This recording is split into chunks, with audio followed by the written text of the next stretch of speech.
මෑතකදී ඇමරිකාවේ department of justice සහ FBI ආයතන මගින් නිකුත් කළපු ෆයිල්ස් ටිකක් නිසා මේ වෙන විට මුළු ලෝකයම කැළඹීමට පත් වෙලා තියෙනවා.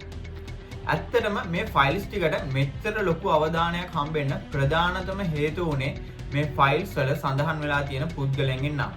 ඇත්තටම මේ ෆයිල්ස් වල සඳහන් වෙලා තියෙන පුද්ගලයන් නම් ඉතා ශුවේශීෂී සහ ඉතා ධනවත් පුද්ගලයන්ට අයත් ඒවා. ජෙෆ්රි එප්ස්ටීන් සාමාන්‍ය ගුරුවරයෙක් විදිහට ජීවිතේ පටන් අරගෙන ලෝකයේ ඉන්න ප්‍රබලතම ව්‍යාපාරිකයන්ගේ මූල්‍ය උපදේශක වුණු මේ පුද්ගලයා 2019 වසරේදී සිරමැදිරිය තුලදීම ඉතාමත් අභිරහස් ලෙස මිය යනවා. ඔහු මිය ගිහින් වසර ගණනාවක් ගත වුණත් මේ වෙන විට නැවතත් ඔහුගේ මේ එප්ස්ටීන් ෆයිල්ස් කතා බහකට ලක් වෙන්න පටන් අරන්. ඉතින් අද අපි SL Mind Zone තුලින් කතා කරන්න යන්නේ මෙන්න මේ එප්ස්ටීන් ෆයිල්ස් ගැන.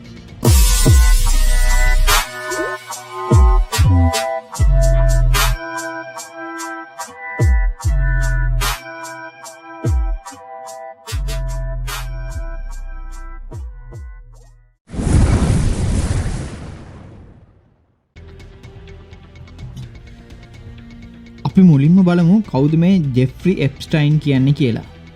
එයා නිකම්ම සල්ලිකාරයෙක් නෙමෙයි. එයා ලෝකේ බලවතුන්ව වගේම ධනවතුන්ව හසුරුවපු පුද්ගලෙක්. නිව්යෝක් වල තිබුණ එයාගේ පැලස් එක ලෝකේ තියෙන විශාලතම පුද්ගලික ගෙවල් වලින් එකක්. ඒ වගේම එයාටම කියලා පුද්ගලික ජෙට් යාන සහ දූපත් පවා තිබුණා.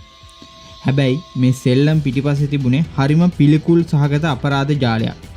එයා බාල වයස්කාර ගැහැණු ළමයින්ව විවිධ රටවලින් ගෙන්නගෙන තමන්ගේ බලවත් මිතුරන් වෙනුවෙන් ලිංගික සාද පවත්වලා තියෙනවා කියලා දැන් කරුණු හෙළවෙලා තියෙනවා. මේ හැම දෙයකටම එයාට උදව් කළේ එයාගේ සමීපතම පෙම්වති වුණු ගිස්ලෙන් මැක්ස්වෙල්. ඉතින් මේ ෆයිල් හරහා එළි වෙන්නේ ඇත්තටම මේ ජාලය කොතරම් භයානකද කියන එකයි.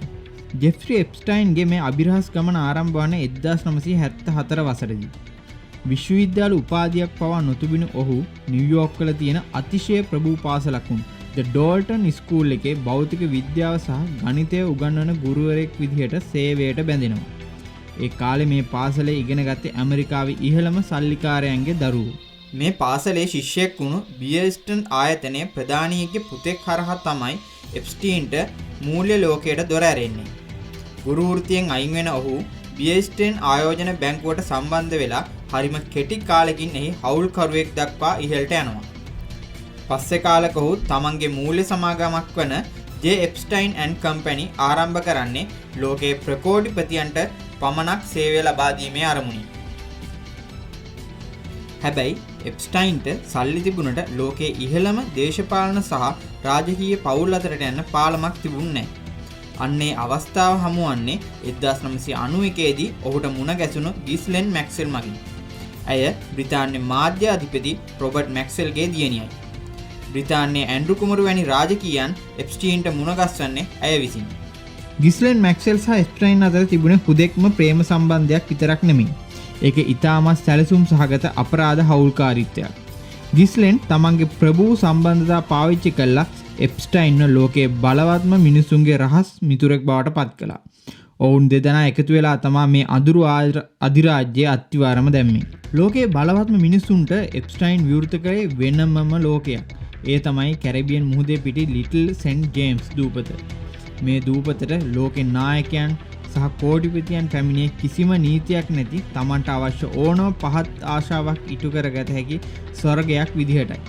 හැබැයි ඔවුන් දැනගෙන හිටියේ නැහැ ඔවුන් ඇවිත් ඉන්නේ එප්ස්ටයින් නටවපු මර උගුලට කියලා. එප්ස්ටයින් මේ මුළු දූපතම සහ ඔහුගේ මන්දිර රහස් කැමරා සහ මයික්‍රොෆෝන් වලින් පුරවලා තිබුණා. එළියට ආපු සාක්ෂි වලට අනුව නිදන කාමරවල පවා ඊටම සූක්ෂම විදිහට මේ කැමරා සංගවා තිබුණා.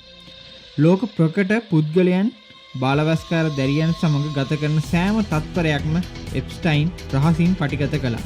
මේක නිකම්ම විනෝදයට කළ දෙයක් නෙමෙයි. ඒක තමයි එයාගේ ප්‍රධානම ආයුධය වුණේ. ඔහු මේ වීඩියෝ පට පාවිච්චි කළේ ලෝකේ බලවතුන්ව බ්ලැක්මේල් කරන්න. යම් දවසක දේශපාලනයෙක් හෝ කෝටිපතියෙක් එප්ස්ටයින්ට එරෙහි වුණොත් ඔහු සතුව තිබූ මේ අසභ්‍ය වීඩියෝ පට එළියට දමන බවට ඔහු තර්ජනය කළා. අන්න ඒ නිසයි ඇමරිකාවේ ප්‍රබලතම නීතිඥයන්, බුද්ධ්‍යංශ ප්‍රධානීන් සහ රාජකීයයන් පවා එප්ස්ටයින්ට බය වුණේ. ඔවුන් හැමෝම හිටියේ එප්ස්ටයින් යතේ හිර වෙලා. මේ ජාලය කොතරම් ශක්තිමත්ද කියනවා නම් 2008 වසරේදී එප්ස්ටයින්ට එරෙහිව බරපතල චෝදනා එල්ල වුණත් ඔහුට ලැබුණු ඉතාමත් සුළු දඬුවමක් පමණයි. ඒ පිටුපස් සිටියේ ඔහු සතු මේ රහස් වීඩියෝ කොට මගින් බය කරගෙන සිටි පුද්ගලයන් බව දැන් නොරහසක්. එප්ස්ටයින් මේ දූපත පාවිච්චි කළේ ලෝකේ බලවත් පුද්ගලයන්ම Tamanට අවශ්‍ය පරිදි පාවිච්චි කිරීමටයි. ඔන්න දැන් තමයි කතාවේ වැදගත්ම කොටස එන්නේ.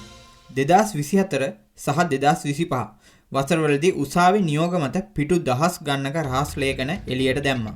මේවයේ පුද්ගලයන් 150කට වඩා වැඩි පිරිසකගේ නම් තියෙනවා. මේකේ හිටපු ඇමරිකානු ජනාධිපති බිල් ක්ලින්ටන්, වර්තමාන ජනාධිපති ඩොනල්ඩ් ට්‍රම්ප්, සුප්‍රසිද්ධ පොප් ගායක මයිකල් ජැක්සන්, මයික්‍රොසොෆ්ට් අධිපති බිල් ගේට්ස්, මෑතකදී බ්‍රිතාන්‍ය රජපෞලෙන් ඉවත් කළ ඇන්ඩ්‍රු කුමරු වගේම ප්‍රකට භෞතික විද්‍යාඥ ස්ටීවන් හෝකින් වගේ විද්‍යාඥයන්ගේ නම් පවා තිබීම ලෝකෙම මවිත කළා. හැබැයි මේ ලේඛනවල තිබුණු හැමෝම වැරදිකාරයෝ නෙමෙයි. සමහරු එප්ස්ටයින්ගේ යාළුවෝ විතරයි. හැබැයි එක දෙයක් පැහැදිලි. එප්ස්ටයින් ළඟ තිබුණු බ්ලැක් බුක් එක ලෝකයේ ප්‍රබලතම දේශපාලඥයන්ගේ සහ කෝටිපතියන්ගේ පුද්ගලික අංක තිබුණා. එයා මේ අයව එක තැනකට ගෙනාවේ මොකටද? එප්ස්ටයින්ගේ නිවෙස් තිබිලා හමු වුණු හිටපු ජනාධිපති බිල් ක්ලින්ටන් කාන්තා ඇඳුමකින් සැරසෙලා ඉන්න සිතුවම මේ හැමෝම අතර තියෙන අමුතු සම්බන්ධය ගැන ලොකු සැකයක් ඇති කරනවා. මේ හැම රහසක්ම එළියට එන්න ඔන්න මෙන්න තිබේදී 2019 අගෝස්තු 10 වෙනිදා එප්ස්ටයින් නිව්යෝර්ක් සිරගෙදර ඇතුළේදී මිය ගියා. පොලිසිය කිව්වේ ඒක සියදිවි නසා ගැනීමක් කියලා. හැබැයි එදා රෑ එයා හිටපු සිරමැදිරියේ ඉස්සරහා තිබුණු කැමරා දෙකම එකපාරටම ක්‍රියාවිරහිත වුණේ කොහොමද? ආරක්ෂක නිලධාරීන් දෙන්නම එකවර නිදාගත්තේ කොහොමද? එප්ස්ටයින්ගේ බෙල්ලේ තිබුණු තුවාල සියදිවි නසා ගැනීමකට වඩා ගෙල සිරිකිරීමක ලක්ෂණ පෙන්වන බව වෛද්‍යවරු පවා කිව්වා. අදටත් බොහෝ දෙනා විශ්වාස කරන්නේ එප්ස්ටයින්ව ලෝක බලවතුන් විසින් නිහඬ කළා කියලා. මොකද එයා උසාවියේදී කට ඇරියනම් ලෝකේ ලොකුම පුටුවල ඉන්න අය ගොඩ දෙනෙක්ට හිරේ යන්න වෙනවා. තවත් සමහරු කියන්නේ එප්ස්ටයින් තවමත් ජීවතුන් අතර ඉන්නවා කියලා. මියගිය වෙලාවේ ගත්ත පින්තූරවල ඉන්න කෙනාගේ කන්වල හැඩය සැබෑ එප්ස්ටයින්ට වඩා වෙනස් වීම ඒ සැකයට ප්‍රධාන හේතුවක්. අද වෙන විට මුළු ලෝකයම අහන්නේ එකම එක ප්‍රශ්නය. ඒ මේ ලේඛනවල නම් තිබුණු ඒ ප්‍රබල ධනවත් පුද්ගලයන්ට කවදා හරි දවසක දඬුවම් හම්බ වෙයිද කියන එක. එහෙම නැත්නම් බලයට හා ධනයට පුළුවන් වේද මේ සියලු රහස් වසා දමන්න.